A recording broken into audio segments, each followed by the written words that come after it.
We are going international. We are shooting this podcast in Dubai. Welcome in Dubai. I'm originally from the Netherlands, so I was born and raised in Rotterdam. There was no foreign TV, no foreign radio, everything was in Chinese. That's actually been my red thread to my life. I like to develop businesses in areas which are still difficult to enter. Yes. And then I got headhunted for SQM. We believe that it is important, rather than importing potassium nitrate, that we produce local potassium nitrate. If you want to go into the specialties, then you need to have more localized, specialized distributors who are very good in a certain knowledge in a certain crop. Yes. Like potatoes or lemons or oranges or rice. You made a JV in India, China, Thailand. Yeah. And as per you, like, what are the three most important points of setting up a JV which goes for a long term?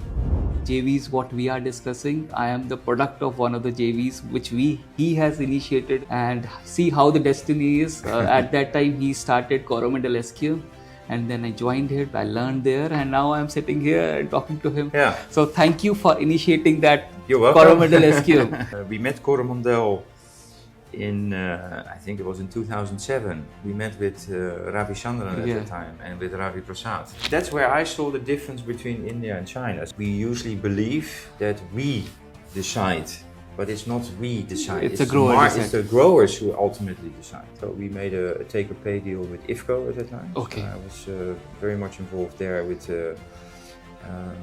Dr. Singh and Mr. Washti and people there, Kumar. And why did we choose IFCO? Because we believed that IFCO, with all their cooperatives, their network, they had a huge distribution network with 50 million farmers. We have mines in Germany, we have mines in Canada. We produce MOP, we produce SOP, we produce Kieserite, we produce Epsotop, CMS, corn kali, patent kali. In India, we have 170 people working for us. Our MOP is organically certified in Germany. Okay.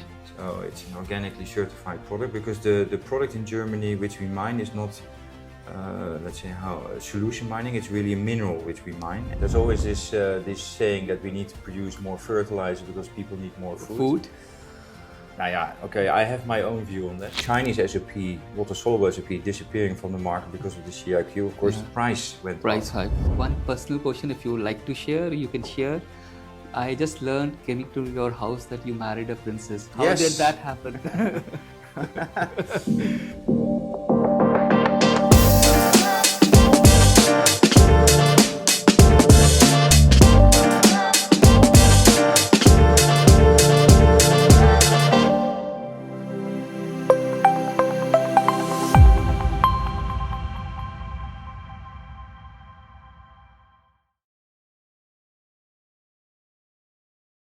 Hello, welcome to SUPAL Sharma Show.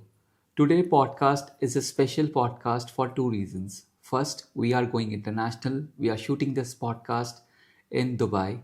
Second, the guest to what we are having today, he is a veteran in the specialty fertilizer industry. He has more than 20 years of experience and worked in multiple countries and multiple companies to contribute to the global specialty fertilizer sector. At present, he is managing director of K+S Middle East, and with his immense experience and his advice, we'll get to know more about him and about his learnings, and definitely it will be a wonderful podcast. So welcome, Olaf. Thank you very much. How are you? Fine, how are you? Fine. Welcome in Dubai. Thank you. And first of all, thank you for accepting the invitation, doing this podcast on Sunday. No worries. And getting it done at your home and inviting us at your home. Thank you so much for this. You're welcome. So first, tell us about your initial life, from your schooling days, from where it all started. So I'm originally from the Netherlands. So I was born and raised in Rotterdam. I come from a family on one side who were actually growers.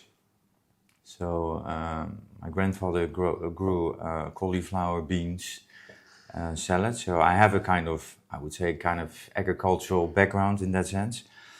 I went to a traditional grammar school in Rotterdam, also having Greek and Latin, so the old-fashioned kind of grammar school. Then I studied Chinese and economics partly in the University of Leiden. And So then at that time, why Chinese? Like that's a very good question. I was actually studying law, but that was nothing for me. And then I had a roommate at that time in where I was living in Leiden. And I heard a little bit, this was in the late 80s, 87, 88. And then I listened to him and I thought it was quite interesting. And then I chose to move from studying law to studying a language, which was Chinese, because I thought it was quite interesting. And at the same time, studying Chinese, you could also differentiate yourself into economic subjects. So I did partly Chinese the first 2 years, and then the last 2 years, when you differentiate, I also did economic subjects at the University of Rotterdam. And then from there, I did 1 year military services also in the Netherlands, which was still compulsory at that time. Actually, quite enjoyed that as well. and military service would have shaped you a lot because in future you would have got disciplined or something like that Yes, with the military services. I think so. Yeah, it was quite interesting for me because when you finish university, you of course think. At what age? I was 24. Okay. If I remember correctly. And then you of course think that you're quite a person, that you achieved a lot, and then you go back in the army, and then you get both of your feet back on the ground, of course. So yeah, no, it actually taught me a lot. Also, I was taught quite a lot of management things in the army.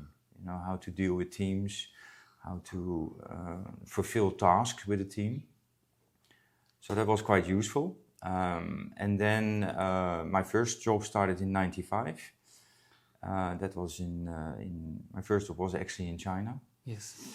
Later on in the education, I also did an MBA in Manchester University, but that was a bit later. So that is my education.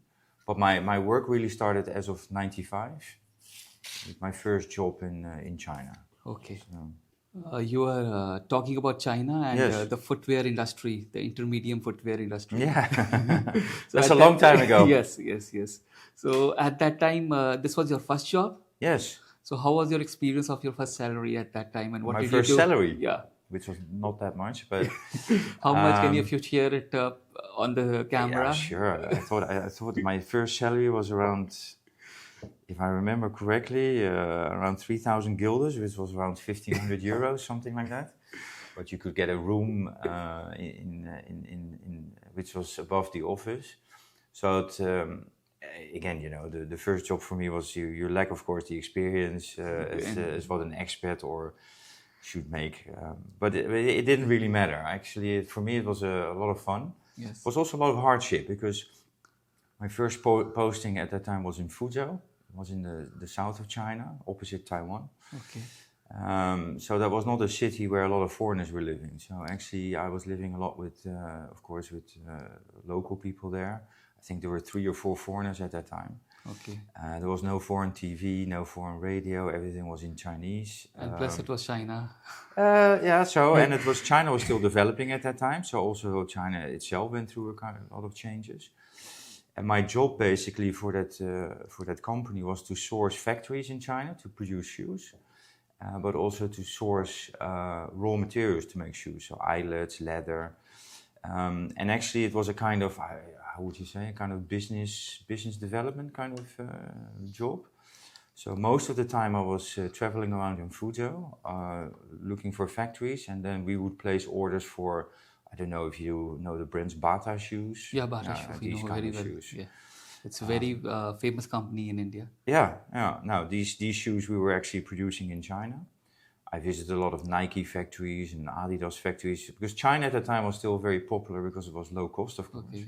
That has changed now. I think most of the shoes are now produced in Vietnam. But that was my first job. Yeah. And then I think you moved to Netherlands Business Support Office. No, actually afterwards I moved to Hong Kong. Okay. So from let's say 96 and 97, I was during the handover, which was also quite interesting. I worked 2 years for a company called Parsons & Whitmore, and I was doing premium. So let's say the cup you're having here with your logo, we were actually making that. So if you open up a bank account, you got a free calculator, or you got pens, or these kind of things. On So festivals, you get these gifting items. Giving away, yeah, they call them premiums. Yeah. Okay. And I was doing that for 2 years in Hong Kong. And so after that... There you sort of learned branding, right? There I learned how important certain companies thought branding was. Yes, correct. So our customers were mainly Dutch customers. So you had Heineken beer, you had some banks, ABN AMRO, and they were looking for some giveaway items with their brand on it. Did that for 2 years, and then I was asked. Got in contact with a let's say an old roommate of mine from university. And again, he knew somebody who was working for the Ministry of Economic Affairs in the Netherlands. And at that time, in the late 90s, the Netherlands government, the Ministry of Economic Affairs, they wanted to set up trading offices in smaller, they call it secondary cities in China. So not like Beijing or Shanghai, Guangzhou, but Tianjin, Wuhan, Chengdu, to actually help smaller and medium-sized companies in the Netherlands to set foot into China. And these offices were there to help them to enter the Chinese market. And I was asked to go to Chengdu, which is inland China, close to Tibet. And at that time you learned fluent Chinese. Can you speak? Yeah, I studied Chinese, of course, but yeah, you really started to learn Chinese, of course, when you were in China. I went to Chengdu in 97 until 2000. And there I got involved with, actually you could say that was the start to get involved in the fertilizer business. Because the city or the province I was located in was more attractive to large multinationals rather than small and medium-sized companies. So I was involved with the Chinese local government to set up airport projects, natural gas projects, but also some agriculture projects. And that's how I got in contact with a company called AkzoNobel, which was a big Dutch-Swedish multinational in chemicals, coatings and pharmaceuticals at that time. And they were doing a project in Sichuan where they grow oranges in micronutrients, chelated micronutrients. Yeah, which was already at that time quite advanced because China at that time was not very advanced in fertilizer. So to right away introduce a very expensive EDTA fertilizer. And this was in which year roughly? 98, 99. Okay. So we did a project. So that was your first task or your first challenge to introduce in agriculture, and that too to introduce a product which is not regularly... Well, we helped the company to set it up. So I was not responsible for the sales, but we helped the guys who wanted to set up that business to actually find the farms, to get the right outlets, etc., etc. And that's how I got in contact with AkzoNobel. And then Akzo said, well, if you do this for the Netherlands Ltd, why don't you do that for AkzoNobel then as a company in China? And that's when they asked me to move in 2000, to move to Beijing, to their head office called AkzoNobel China. And there my job was more to develop business for the business units, which was coatings, pharmaceuticals and chemicals. Okay. So we did a lot of projects in Beijing at that time, who won the Olympic bid to do coating projects for the stadiums. We set up factories. We helped setting up factories. And we did some other projects also for the chelated micronutrients. I did that for around 5 years. Okay. In Beijing and partly also Shanghai. So that was your step where you got introduced into chemical industries, fertilizer industries. Yes. And the interest started developing there. Yes, and that was also always what attracted me. So I always started from business development, and that's actually been my red thread to my life. I like to develop businesses in areas which are still difficult to enter or just opening up. So I've always been involved in that, whether that's sales development or product development or strategic development. So I'm more interested in that kind of business. That's always been a little bit my background. Yes. And after that, AkzoNobel? And then I got headhunted for SQM. SQM. Yeah, okay. So that's how I got to SQM. Headhunted by SQM. And SQM at that time, of course, was very much involved in specialty fertilizers. So I had some experience, of course, in the micronutrient industry. And they also, at that time, the SQM and Yara had an agreement with AkzoNobel to redistribute their micronutrients. So because of that link, they believed it made sense to have me in the team. And I was hired as the sales director for Asia Pacific. Asia Pacific for SQM at the time was from India to China, and from China all the way down to New Zealand. So it was quite an area. I was because China for SQM was quite important. It was an area where they did a lot of potassium nitrate, mainly in tobacco. And so the idea was to base me in Beijing, to open up a new head office for SQM in the Asia Pacific, and that's what I did. So I started actually by myself, and then I had to hire a whole team of people around me. So it started from the scratch there. Well, there was an existing business for SQM, but in China, but mainly only in tobacco. And the whole idea was to also expand in China more into the vegetables and the fruits. And for that, what we did is we actually separated the business from tobacco. So we had a separate tobacco business, and we had then a more specialty business in fruit and veggies. And at that time, how you used to face the competition of the local potassium nitrate compared to the SQM potassium nitrate, which you will be pushing in the China or the Southeast Asia? Well, it was the way we set up. Tobacco was one side. So there we had a name for ourselves. So that was the tobacco growers demanded also Chilean nitrates. That was quite important for them. But for the fruit and veggies, what we did is we divided China into crops.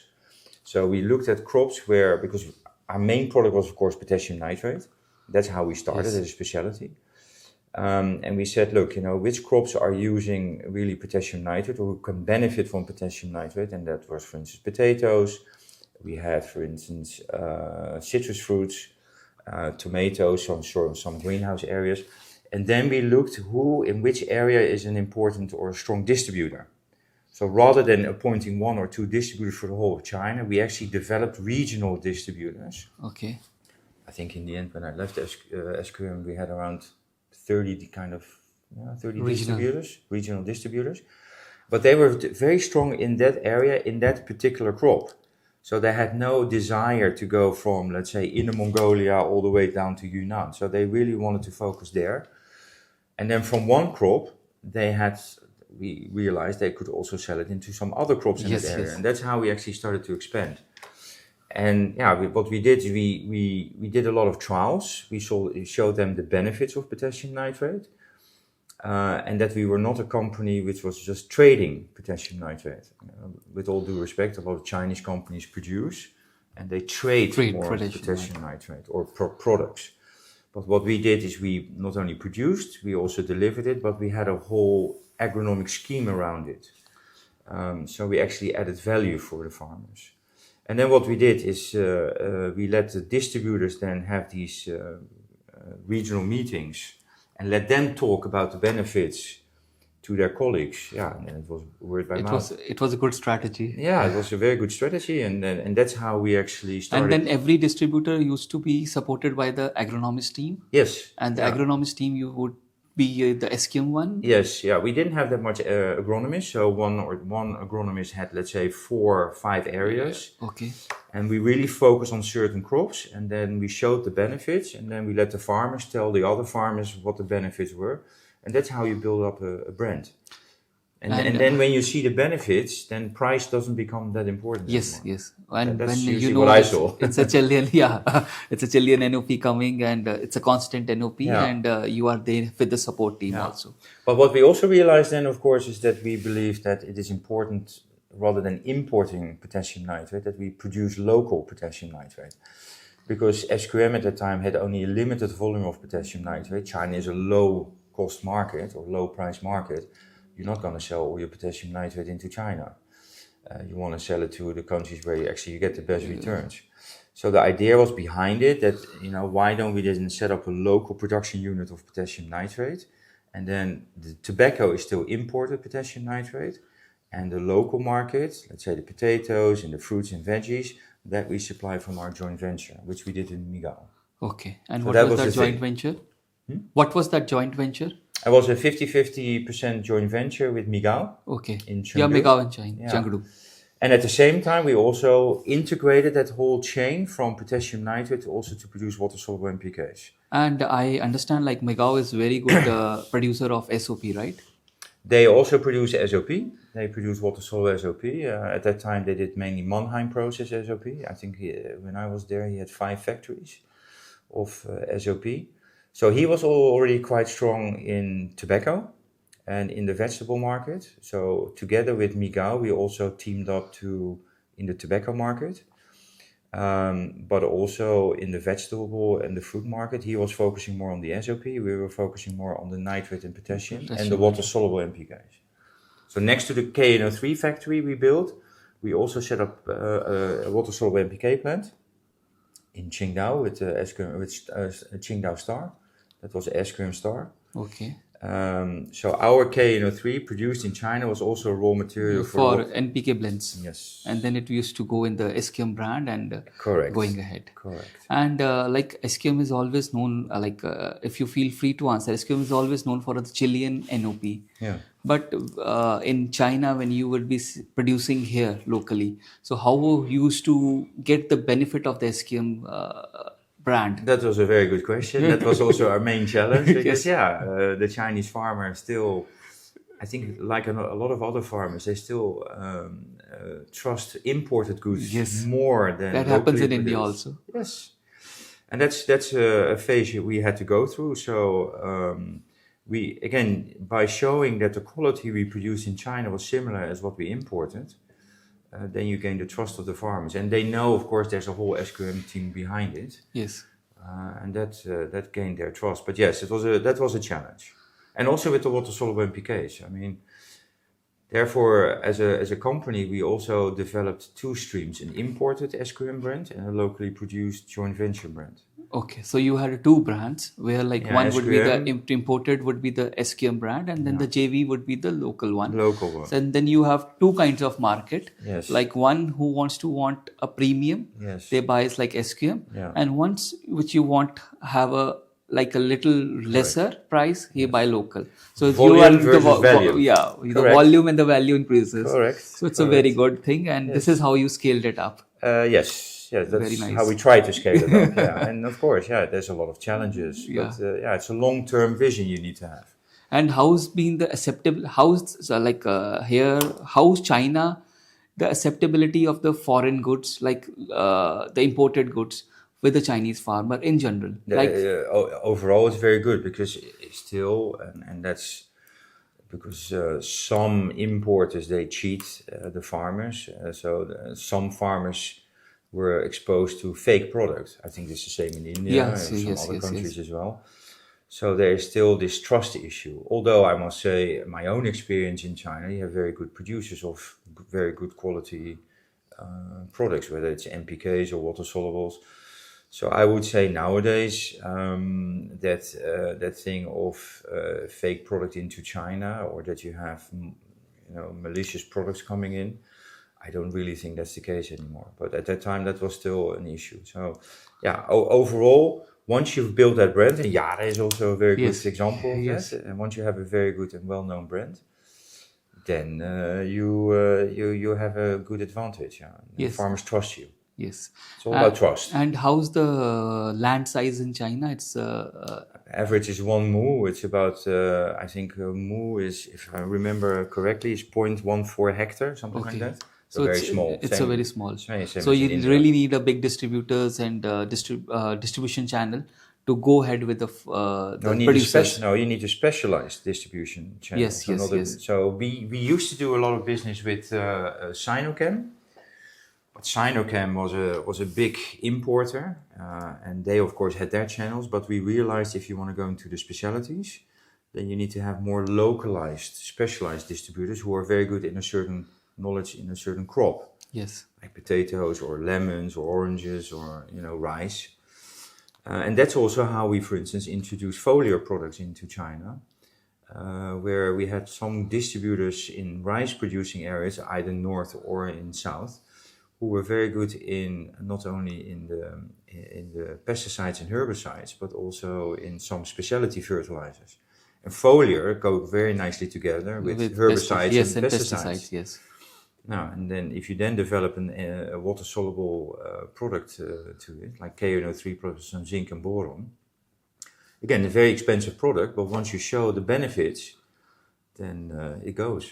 We did the same in India. The same in India. We also saw in cotton, like there is a mandatory spray of potassium nitrate. Yeah. But in India, when you blend that product, potassium nitrate, and you add zinc and boron, what is needed by the cotton, it goes very well. And with plus foliar is a very easy to show the adaptation because you just have to spray rather than drip irrigation, where it's a difficult process. Yeah. So, but again, it's a long-term view you need to have. You need to have a strategy. And you need to also have that vision to see that through. It's not that you're going to sell in year one a lot of foliar products. And maybe you start with one container. But ultimately, if your aim is to sell 2,000 tons of foliars in, let's say, India or China, then you need to have a vision on that. And you need to show people that the product actually brings benefit. So it's all about how much, in the end, does the farmer have in his hand. And how the quality you need to show them, and the quality goes. And as you told about JVs also, at that time you made a JV in India, China and Thailand. And as per you, like what are the 3 most important points of setting up a JV which goes for a long term? Trust, vision. I would say you need to trust your partner. So you need to trust the local environment, and that's usually an issue with foreign companies. Foreign companies don't understand the local, let's say, situation, and don't understand the local habits, so to say. So you need to have real trust in your partner. You have to have an aligned business plan. So you need to have a partner who has a similar kind of vision, who wants to go ahead in that similar kind of business. And you need to build up a good team of people. And trust in your people, that's another thing also. That's why I always come back to trust. It's you need to have a good bunch of people together, and you need to trust them. They take that responsibility to build up that business, because otherwise you keep on being micromanaging, and then that brings you nowhere. So you need to trust your local guys in the field or in your office to actually execute that business. But yeah, those for me are the 3 main. And you can share your Indian JV also with Coromandel? I think if you now talk to Coromandel, I think talk to them, and they're very happy with the business. And I will take a pause here. Like the JVs, what we are discussing, I am the product of one of the JVs which he has initiated, and see how the destiny is. At that time, he started Coromandel SQ. And then I joined it, I learned there, and now I'm sitting here and talking to him. So thank you for initiating that Coromandel SQ. And really I have learned a lot from there, and it has shaped my life entirely.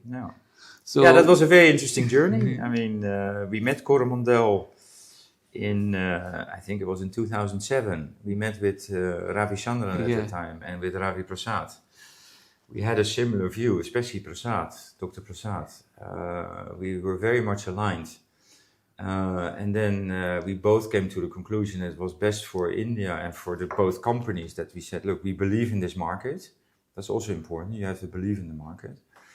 Even though India at the time was quite small in terms of... It was initial. It was like almost around 50 to 70,000 tons of water solubles. And the water soluble NPK was still very small. Very small. And it was only in like 2-3 states at that time, like 3-4 states, like in western part of India, like Maharashtra. It was there, then Tamil Nadu, Andhra, and basically it started from Maharashtra. So it was at a very nascent stage, and the vision what you people have taken at that time, it was a very right step, because with that the industry has grown and Coromandel SQM JV has grown. Well, it was not our vision to start with. There were some local players already at that time. I think it was Mahafeed was there. So there were some local Indian guys who already had that. Who tried, who understand the specialty fertilizer and imported that first few containers there and brought it to India and taught the Indian farmer that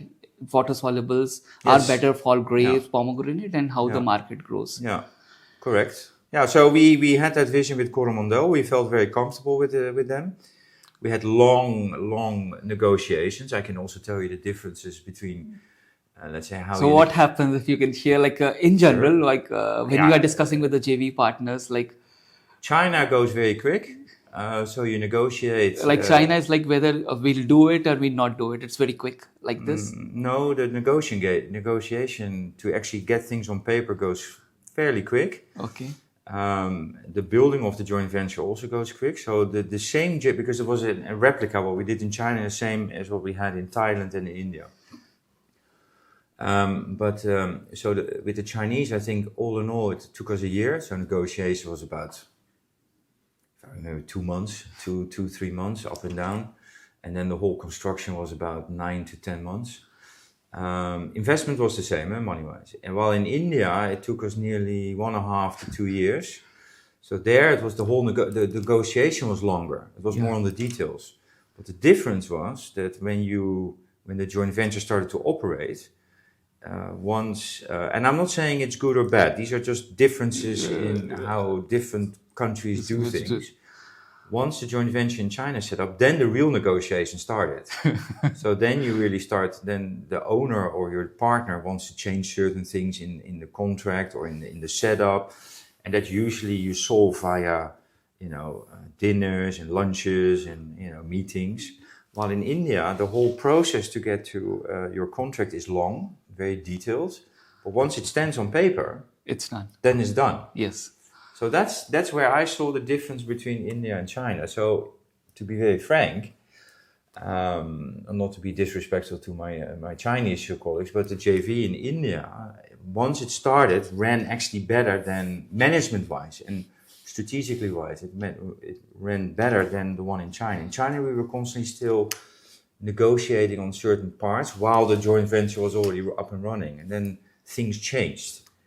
So again, different ways, different cultures, ways. Different ways. You have to adapt to the local culture. Otherwise, and what about the Thailand one? Thailand was also quite interesting. It was with a family, with the Charlie family. Yeah. And that was also a very interesting joint venture. There, SQM had a minority share. And there you could see you dealt more with a family who had more the interest sometimes of the family at heart. But still, it was a very good business for us. And there also, you had some differences. Thailand, for instance, is very much, if you have differences, saying no for them was more difficult than for us. So no doesn't, or yes doesn't always mean yes. Okay. So they really have to understand the sensitivities. India was quite clear, no, especially with Coromandel, no meant no. And we had some healthy fights also sometimes, but that was good for the business, I would say, because in the end we always made it happen. And yes. I think today Coromandel is quite happy to have this facility in their hands. Yes. And the JV has been profitable and it has grown very well. And it has benefited both the sides. Like SQM has also increased their market share in India. Yeah, I think and the Coromandel also has developed in the specialty sector. Then let's move on the life from potassium nitrate to life to the urea, the SEBIC. I saw that. But it was not pure urea. I was not in charge of urea. I was in charge actually to set up a specialty department in SABIC. But you have been into so many companies. Like say for example, potassium SQM's basic main production is potassium nitrate. SABIC main production is urea. MOP also. So when you join them as the specialty head, or to start their specialty business, there is always in mind that you have to, like in potassium SQM, you have to make more products based on the potassium nitrate, and in SABIC you have to make more products what they are producing. Well, correct. So the streamline to make urea, of course, is natural gas, ammonia and CO2 make urea. So they already had a supply of ammonia. Now I don't have to explain to you if you have ammonia. Yes. And they also have a joint venture with Maden, which produces DAP and MAP and have rock phosphate and phosphoric acid. If you have ammonia and phosphoric acid, you can produce water-soluble MAP. Yes.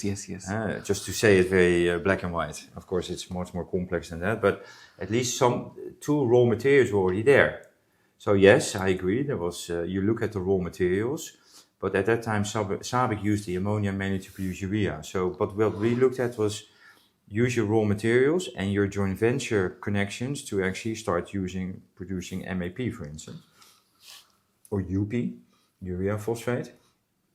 But also from the urea side, because urea is still undergoing a kind of change from just pure urea to coated urea to urea plus inhibitor. But potentially the next step is to include nutrients in the urea melt, and you actually make an NK fertilizer or an NKS fertilizer or an N-magnesium fertilizer. So there's all kinds of new technologies online to, other than using the urea line as making urea, you can actually transfer that line into urea plus and other nutrients. Products. But then that requires an update of the technology. And then the update of the technology, and for the sales also, you have to it's difficult for setting up and getting it done at the field level, because again, it's not easy. But then your specialty. And then you are competing your plus end products with your urea only, and urea is at a cheaper price, and then you have to do everything agronomically. You have to tell them, you have to develop the product. So all these things. But if you look at in the end, and this comes down again how close you are to the grower, you need to understand the requirements of the grower. So urea is usually used by growers in combination with some sulfur or with some phosphate. So they mix it already into their spreaders. And they actually make a kind of NP, NK product at starting or at certain, as a top dressing or as a base dressing. It's never that they purely only look at N. They look at in combination with something. So if you understand what the farmer or the grower is asking, and you actually start providing these kind of products, then it can be quite beneficial for them. But I agree. So one hand you sell the urea. Yes. And one end you sell urea plus. At the end of the day, it's nitrogen only, and this is where the market is going. Yes. So you do not stop the development of what growers are demanding, and this is also where in the fertilizer industry where I've been, and then mainly in the potash, we usually believe that we decide, but it's not we decide. It's the growers who ultimately decide. That's usually a kind of different way of thinking. So next, coming on to the Anglo-American, UK, the Poly 4. Yeah. And at that time, how it is, you have been working with such a big producers and everything, and having the basic products, the generic products also, the specialty products also. And now you have to work on the Poly 4, which is kind of a unique technology. How was the challenge at that time? Well, the challenge at that time is that we had to make take or pay contracts while we didn't even produce the product yet. So the product was still somewhere 1.5 kilometers down in the ground. Okay. And we had to... Can you just in 2 lines explain about this Poly 4? What was it? Poly 4 is basically a potassium, sulfur, calcium, magnesium product. So it contains 14% K2O. And if top of my head, 19% sulfur, 17% calcium, and 6% magnesium oxide. So it's a kind of combination between potassium, sulfur, calcium, and magnesium. And the challenge for us at that time is that to be financed, because at that time AA was called Serious Minerals. Yes. And Serious Minerals was still looking for financing to finance the mines to actually start digging. And in order to secure these finances, the banks or the investors, they required take or pay contracts. And take or pay means either you sell the whole lot, and if you don't, if they don't supply, then you have to pay anyhow. So you have a guaranteed income. Okay. And that is what the investors wanted, especially in such a big mining project. Don't forget, this was a project which I think was around 13 to 14 million ton. Okay. And on top of that, it was in a natural reserve in the UK, in the northern part of the UK, in Yorkshire. This is why I moved to York also. And all the facilities had to be underground. So the whole the shaft had to be underground. They transported what they mined into an underground tunnel to Teesside. So that also made the project quite expensive, of course. And in order to finance that, then the investors required us to take these take or pays. And that was our main challenge, because it was the product even though ICL already produced in Yes, the mine already. next to it, in Bolby mine, the product was not that well known. So ICL actually already started to introduce that product, but we had to introduce it more into big quantities. And so my responsibility at that time was also India. So we made a take-or-pay deal with IFCO at that time. Okay. So I was very much involved there with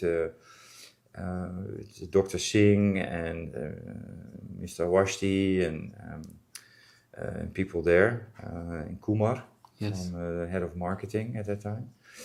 And we made a take-or-pay with IFCO. And why did we choose IFCO? Because we believed that IFCO, with all their cooperatives, their network, they had a huge distribution network with 50 million farmers.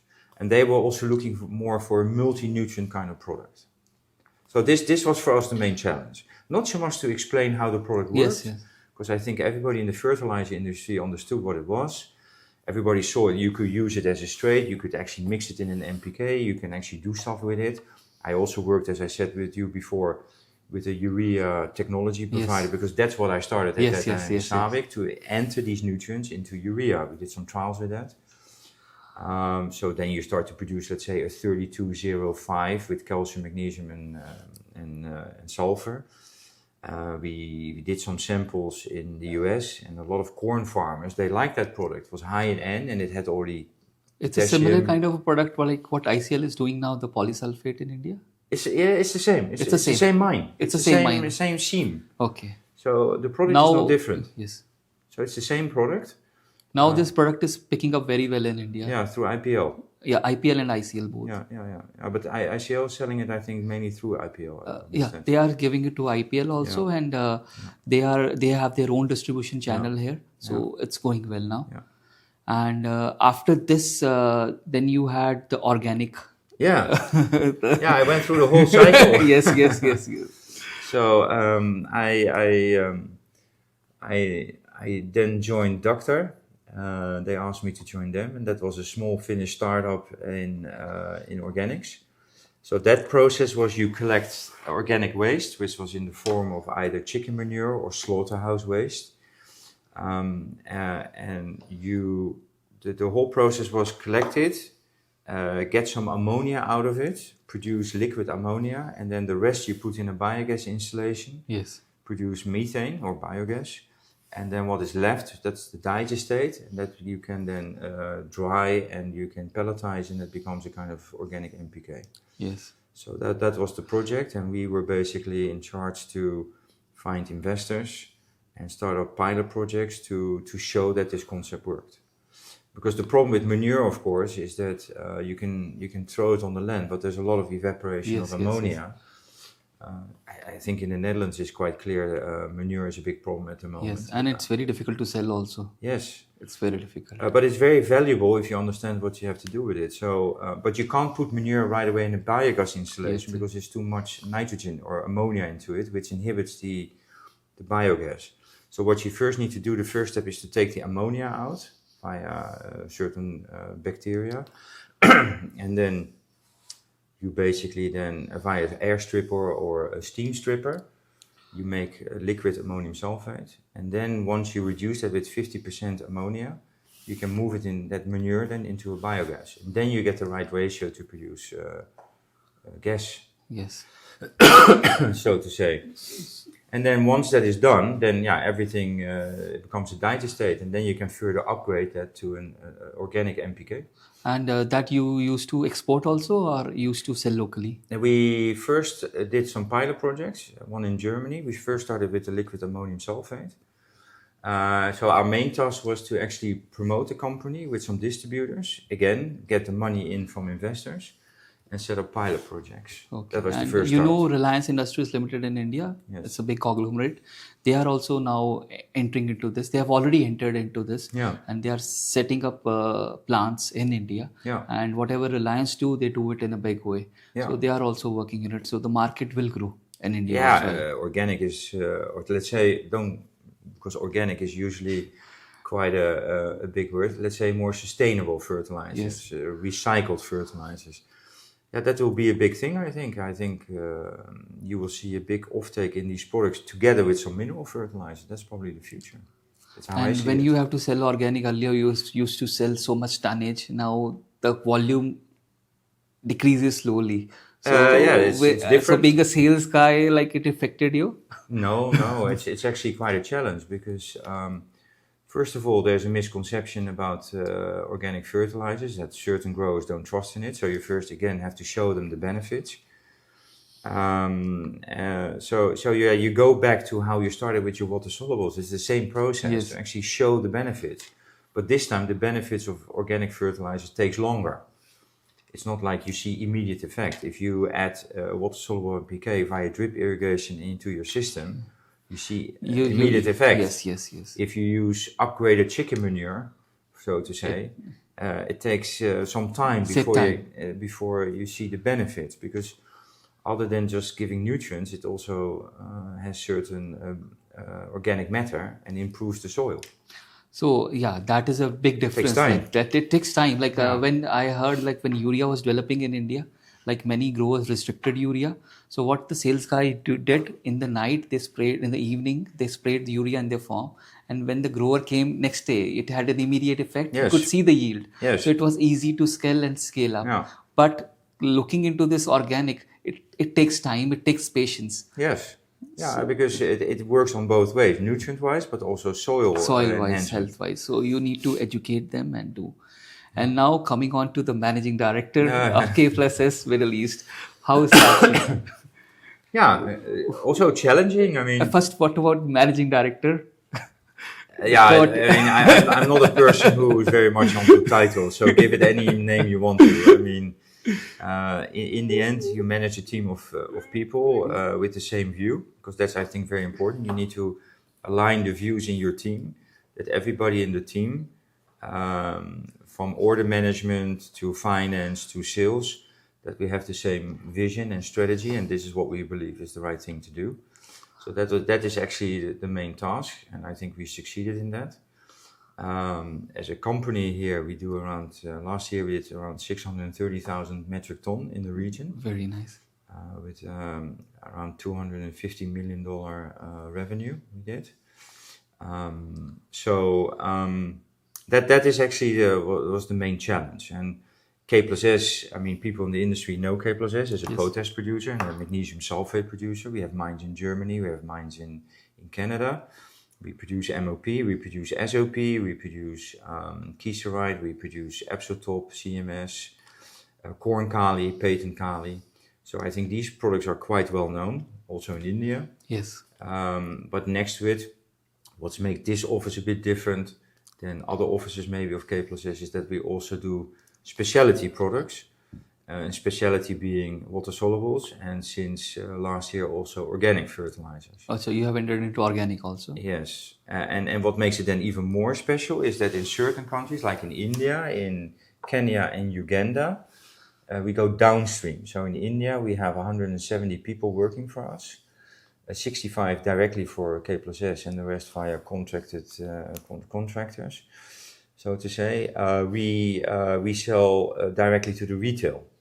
And the way we do that is that we go to the growers, we show them the benefits of certain specialty products, and then we pull them to the retailers to whom we then sell. So it's like a pull and push strategy. And personally in India, I've seen the growth. So in the Roperia ji and how it has grown, and the K+S now, like I'm not sitting here, but like the Indian farmers now know it. They're asking for the brands and they are doing well. Yeah, it's a branding. So I don't have to explain, I think, a grower 1919 or 134013 or potassium nitrate or MAP.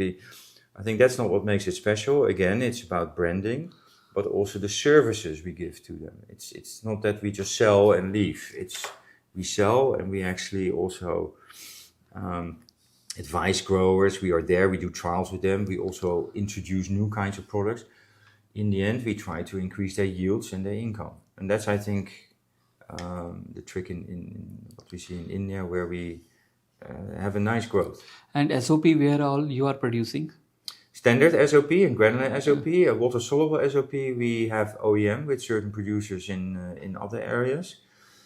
We have organic water-soluble SOP, and we have, of course, the normal. What is SOP. organic water-soluble SOP? That's produced from sodium sulfate and our MOP. Our MOP is organically certified in Germany. Okay. So it's an organically certified product because the product in Germany which we mine is not, let's say, solution mining. It's really a mineral which we mine, and that's organically certified in Germany.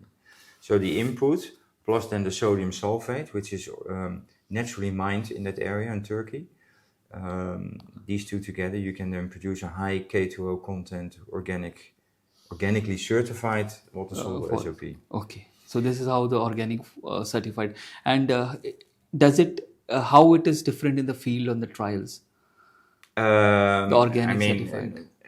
Again, It's with more this or less SOP, the results is usually the same. The content is higher, so you can apply a bit less. But the organically certified means we can actually sell it into organic farming, but we can also sell this in normal farming. And the majority of what we sell, this organic SOP, is still in normal farming. And why is the name K plus S? Kali and salts. Kali and salts. Kali means in German potassium, and salts it means salt, and that refers back to the mine. And before we move on to the next session, I'll just quickly ask you in 1 or 2 lines, explain about the areas you have been in, like with your expertise and this thing, like where is the agriculture at this present level, say for example in North Africa, in Africa market, North Africa and East Africa, Turkey, Levant area, Pakistan, India and GCC, where you are exporting your products. So how is the agriculture developed in these areas, like where it's in the specialty stage or the growing stage, which stage it is? I would say... I'll just quickly say, you just one line, like North Africa. They're still, I would say, between developing and developed. I would say it's still a lot of, you can still improve a lot of things, but we're already going in the direction of what you see in Northern Europe. Okay. So Morocco, Algeria, these markets are actually already going into the next stage. So there's a good potential there. Yeah. Egypt. Yeah. And East Africa? That's really developing right now. So that's still more commodity fertilizers. It starts with the normal NPK blends right now.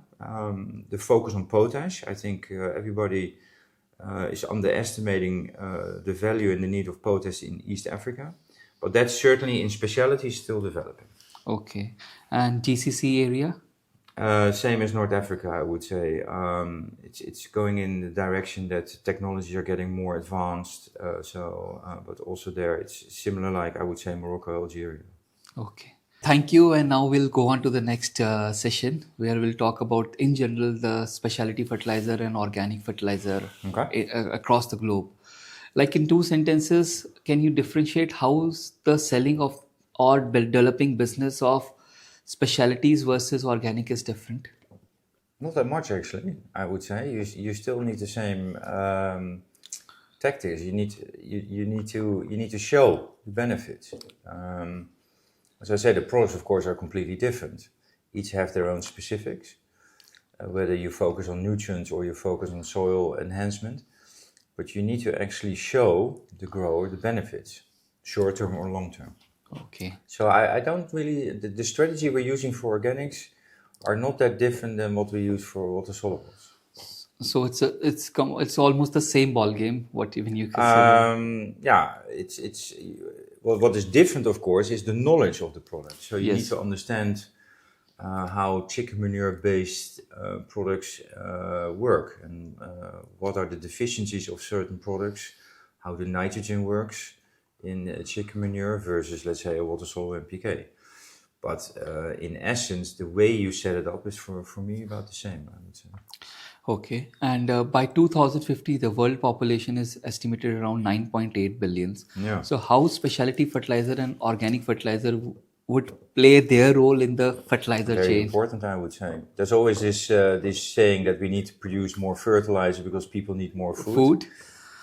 I have my own view on that, to be very frank. I think we already produce enough food for 9 billion people. So it's not about producing more food. It's more about the redistribution of food. And do we need to really use large areas to produce animal feed to eat more meat? But okay, that's my personal thing. Do we need to produce more fertilizers? On the IFA, there's always these discussions. I believe in certain fertilizers we probably need to produce more, maybe not in other areas. So I would say in the specialty industry, it is important to look at the water solubles and organics. So there, I believe you will see a jump. And on the organics, I believe we need to focus more on the local, regional production rather than producing it, let's say, in Europe and then moving it around the world. That's crazy. So we should focus more on the reuse of waste, whether that's organic waste or food waste or whatever waste we produce. And then see if we can turn it into nutrients for regional consumption. I think that is an important point. But these two products, I see as a big role to play in producing food where the availability of water becomes less. Yes, that is the and the amount of land will arable also land be, will also less. So and the the stress, labor issue and labor issue will also be there, and other things will also be there. Yes. So looking into this, we need a high-end fertilizer like specialty fertilizer where the utilization of the same NPKs are more. Yes, correct. So what are the main three challenges of the growth for the specialty in organic? What do you see? Which are knowledge, I would say knowledge, so knowledge transfer. We do a lot of business in East Africa. You see a lot of foreign greenhouses producing flowers to be exported back to Europe, so that we have flowers for Valentine's or whatever, Mother's Day. And then the grower next door who has a small plot of mangoes or whatever, he is not eating into that knowledge, so to say. So I would say knowledge transfer is quite important, and therefore also price. What we do, for instance, in East Africa is that we try to give the grower more knowledge, but also formulate with our local NPK facility in Uganda, formulations which, it doesn't have to be a BMW, it can also be a Toyota, so to say. Yes. You start with a very simple formulation which already makes a lot of sense for him or her. So money is quite important. But I would say those are the two main. I think knowledge transfer and money. Third one I still need to think about. Let me come back to you on that. So give our audience overview about the new fertilizer registration process in general. What is like if we have to register new fertilizer in Europe, Africa and Asia? That the governments need to make it much more accessible and easier to I understand the need that there needs to be a proper regulation in place, that we know for sure that we produce and distribute and sell legal and proper fertilizers. But sometimes the processes, I have the feeling like in India, for instance, the process that the FCO, that for every new formulation you have to go through a whole hoo-ha to get it into the FCO. But also in East Africa, it takes 1 or 2 or sometimes 3 years before you get a new product in. I think that is important. If you want to make or you want to give the farmers better knowledge, the governments also need to facilitate that. But I understand there is a need to have a proper regulation in place that you get the right nutrients. So yes, it needs to be there, but it needs to be more efficient and more quicker. Efficient. Like it should not take like 1 year, 2 years, 3 2 years, seasons or 3 seasons down the line. Yeah, because these products have already been sold in other areas. You can also tap into that knowledge to say, okay, well, obviously it's already proven their track record. They have a proven track record over there. So why do we have to reinvent the wheel? I understand how politicians sometimes think. Of course, I get that. But it's not beneficial to their own farmers. Yeah, actually, if you have a good product, it should be immediately sold to the farmer with a limited time span for the registration. And as I said, I understand the need for regulation. You should not just allow it like that. Yeah. I get that, but it needs to be a bit more efficient, I would say. And before we moving on to the next question, we were discussing about the challenge. When you talked about India, I felt like the third challenge about the specialty and the organic fertilizer development is the subsidy also. Yes. Stop about that. Yeah. Yeah. So we have so much subsidy there. So your third point completes here, because then it's difficult to compete with a product like urea, which is at such a low level and such a low cost available there. And the subsidy in India, of course, we all understand where it's coming from, but at a certain point, it starts to actually be counter-effective. Farmers will only take nutrients which are the cheapest, which actually will not benefit their yields. Yes. So it's actually counterproductive, I would say. I think a lot of Indian fertilizers, and correct me if I'm wrong, fertilizer companies, they're not very happy with the subsidy, because it's also a cash flow issue for them. Yes, it's a big cash flow issue, and our annual budget of the subsidy is 1 lakh crore of Indian rupees annually minimum. So this is a huge cash flow, and things are there, but government of India is doing and coming out with own innovative way. They are now producing nano fertilizers in India, which I understand. which will replace the urea. What is your say on that? Let's wait and see. Okay. So next question is, K Plus has a good potash reserve. Which are the top 5 potash producing nations, and how do you foresee the trends in the next 5 years? Well, the top 5, of course, are in Belarus, in Russia, and Canada. These are big producers in the world. K Plus S, depending a little bit on, I would say, whether certain sanctions are still in place. We're either number 4 or number 5. We produce around, in total, 7.5 million ton of products. I think around 6.5 million ton of potash. As I said, we have 2 mines, one in Germany and one in Canada. I foresee that for the potash, if you ask specifically about potash, I mean, China and Brazil are the main countries which are growing in potash consumption. I think China already in 2024 consumed 17 or 18 million tons of potash. And Brazil was close to 16 million. But the next area, of course, is Africa. I believe Africa is, I would say, one of these big engines for potash use. There's not a lot of focus on potash. There's a lot of focus on NPK. Yes. Because everybody believes there's enough potash in the soil. Could be, but is it then also readily available? That's another agronomic question. Yes. But also over the years, with all this not applying potash, you also take potash out of the soil. Yes. And we do trials in Africa, and we see also, as K Plus S, that once you start to apply either potassium chloride or SOP or corn kali or patent kali, that you actually get a very good result. So it already directly has an effect. So East Africa or South Africa or West Africa for us is the future. India, I would say, depends a lot on the subsidy. I think if there was not a subsidy, of course, the consumption of potash would go down, but that actually would also be a good base to start actually developing the potash industry. Without the subsidy, and you really start to develop potash demand in India, I do believe it can easily go up to 8-9 million tons. Yes. That's my belief.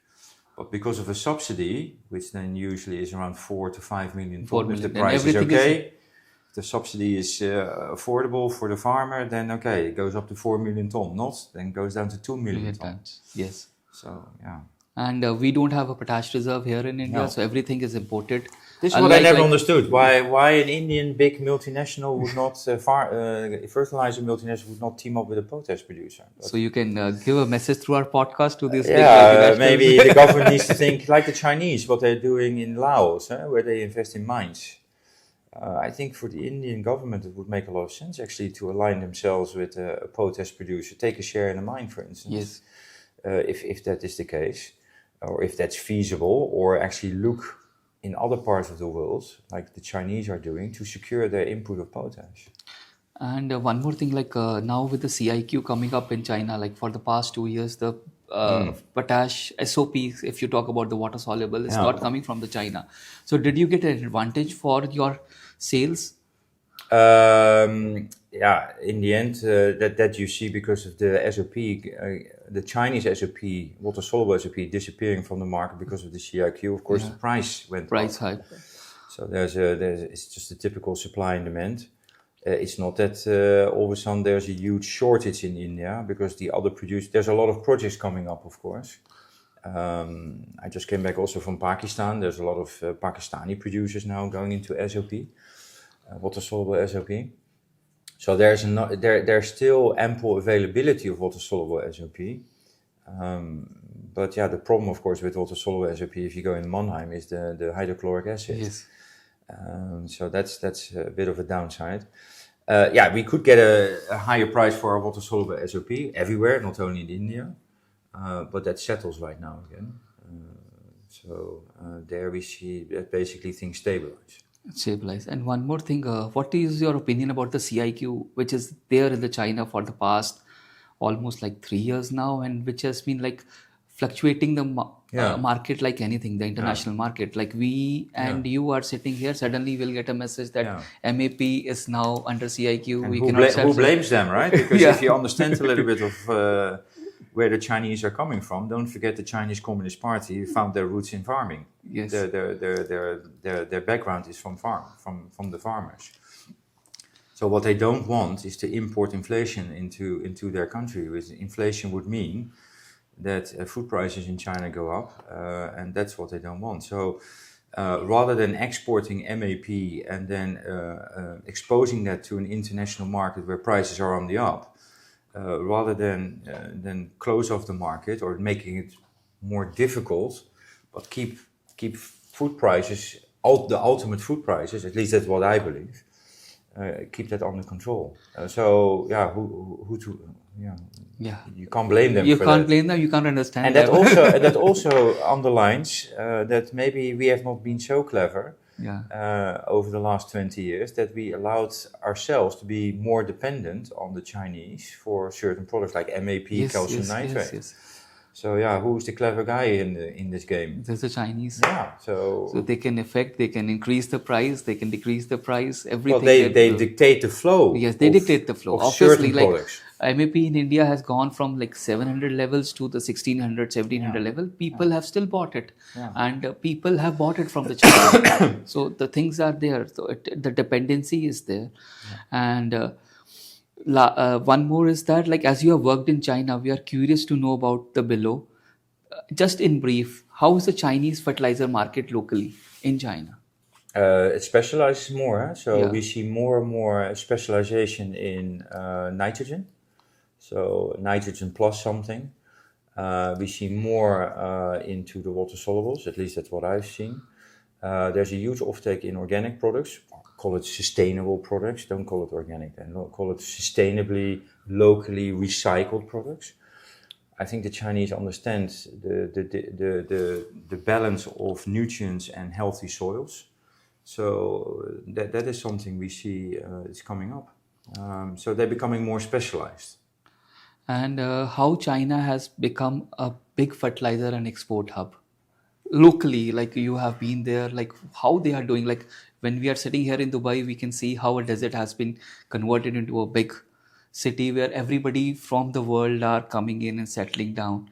So how China is becoming such a big fertilizer hub and export hub? It's of course same as India. It's a big agricultural market. So there's a lot of food production was going on. So they have been able to attract a lot of foreign investment, but also local investment into this industry. So the main issue in China is always that there has always been an overcapacity. Okay. So KNO3, for instance, I think if I say this right, if you look at all the capacity in China, it's over 1 million ton, but that doesn't mean they produce 1 million ton. They maybe produce only 400,000 or 500,000 ton. But that was the same when I was working for Akzo Nobel. There was a huge overcapacity in certain chemicals. So the tendency in China has always been that once they saw it was interesting, the government then right away saw, okay, invest in that industry, and then there was this huge rush to go into it. So you have a huge overcapacity. Overcapacity, and then you have to export it. Yeah, export or part of the factory is standing still. Okay. And last question, what a young entrepreneur wants to start something new? Yeah. What do you feel like the new technologies he should work upon which will fetch good growth in the next 5 years The in the technologies. fertilizers, fertilizer technologies? Okay. That's a good one, actually. I would say an interest in the specialty industry. That's quite interesting. Don't focus only on making money, but actually take the money part out. Actually, invest in something you believe makes sense and what you like to do. But I would say, the more specialized product. I don't know, and I'm not really updated on, let's say, these drone things, and that's maybe I'm too old for that. I don't know. It certainly helps. Yes, India is picking up drone very well. Yes. I think it helps you to see where there's already nitrogen or phosphate or potassium, and where actually locally you have to apply it. That could be interesting. But ultimately, what I always like is to actually go to areas where farmers have not been using a lot of fertilizer and actually start to expand on these more specialized products, because you can see an immediate advantage. And yes, then all the innovations come to light as well to help them with, does your soil contain a lot of nitrogen, or so we should not apply that much nitrogen or phosphate or potassium. That is something which could also be interesting. I would say, but ultimately it is about giving the grower more yield and better product. Better product. At the end of the day, That's everything what boils down to this only. Yeah, and that boils down to the right nutrients at the right time. And now we have ended this technical session. Just two questions from my personal side. Yeah, like you have been growing and changing the field, say for example, the potash, urea, organic, different technologies. A person who is doing this thing, what is your advice for that, for adaptability and change for the young management? Do what you like. I mean, as I said, my interest has always been business and product development. Call it, and then give your title an MD title, whatever. But you are in an area which is growing and which becomes more important in terms of food production.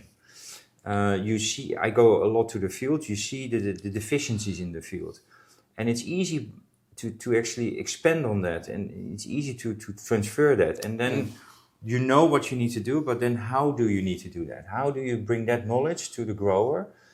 And how can you bring it affordably to the grower, rather than only thinking about what is best for your company? Because my belief is, if you show the grower that it works and that he actually makes money out of the products they use, they will always stay with you. Stay with you, right? And what are the two habits and qualities what made Olaf today what he is today? I would say don't be afraid to take the responsibility, both in your good and your bad things. So also stand up for something if it fails. But okay, I've made enough mistakes in my life, and also say, okay, that was wrong. But also trust people. Okay. I think trust plays a big thing, especially in our industry, in farming. Whether you deal with a large importer, a distributor, a joint venture, customers, local people, your local employees, you need to trust people that they take the responsibility to actually execute. And I think those two things: take your responsibility for the actions you take, good or bad, but also trust people around you, and then build your team. To actually execute. The strategy. And what I also find important is to have at least a long-term strategy, vision, whatever. But if you believe that this is the right way to go, I'm very convinced, for instance, in Africa, that potash is an important product, or will become more important. Then as a company, we also need to invest in there. And that means sometimes you make or lose some money. Yes. But over the long run, you set your brand there, you actually grow the business, and you will benefit from that, because everybody will know that you've been there already for a long time. So that is basically...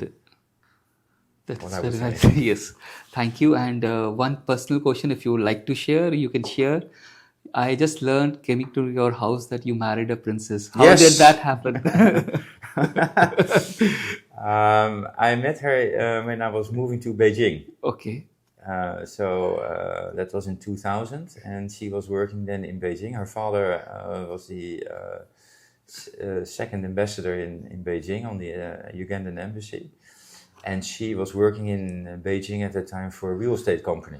okay. And I was looking for an apartment, moving from Chengdu to Beijing, and that's how we got to meet each other. And then from one thing came to another. And this was which year? This was in 2000. And then we got married. We started to live together in 2001. We got married in 2005.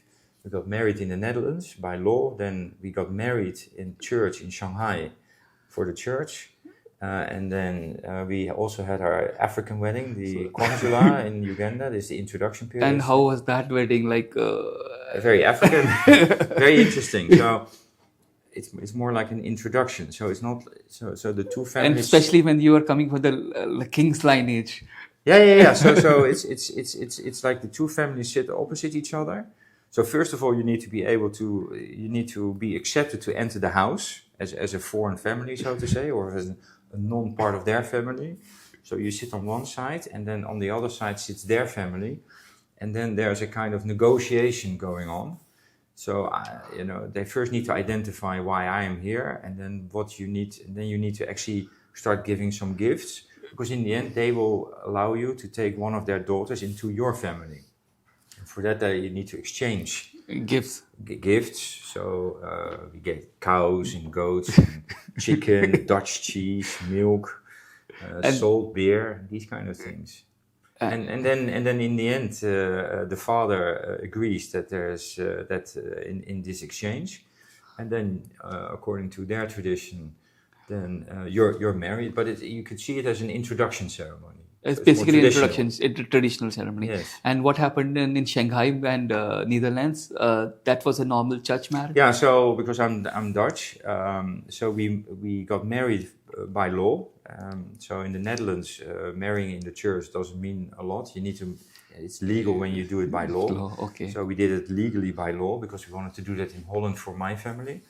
Then for all our friends and also extended family, mine and hers, we did it in church because that was also important to her. So it was in the Shujiahui church in Shanghai, which is an old French-style church in Shanghai. That was also in 2005 in November. And then later we went to Uganda to do that, the Conjula. So Okay. they call it. So that's a great story. Yes. Thank you for sharing. Yeah. So now we'll move on to the rapid fire, where you just need to answer between 1 or 2 lines maximum. So I'll start with the rapid fire. 3 important qualities you look in a person when you hire. Knowledge. Let me think. Knowledge.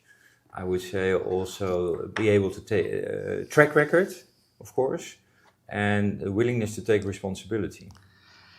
Okay. If not into fertilizers or agriculture, what Olaf would have been doing? A pilot. Oh, I always wanted to be a fighter pilot, but because my eyes are not in order. maybe you can do after your retirement with AI. Yeah, something. maybe. I don't know. Now I always wanted to be a pilot. Okay. A management trainee joining today, what a quick advice you will give him to climb up the long ladder? Don't focus on money. Focus on what you like to do. If you only focus on money, you never get there. You need to focus on what you like. Then the money will follow.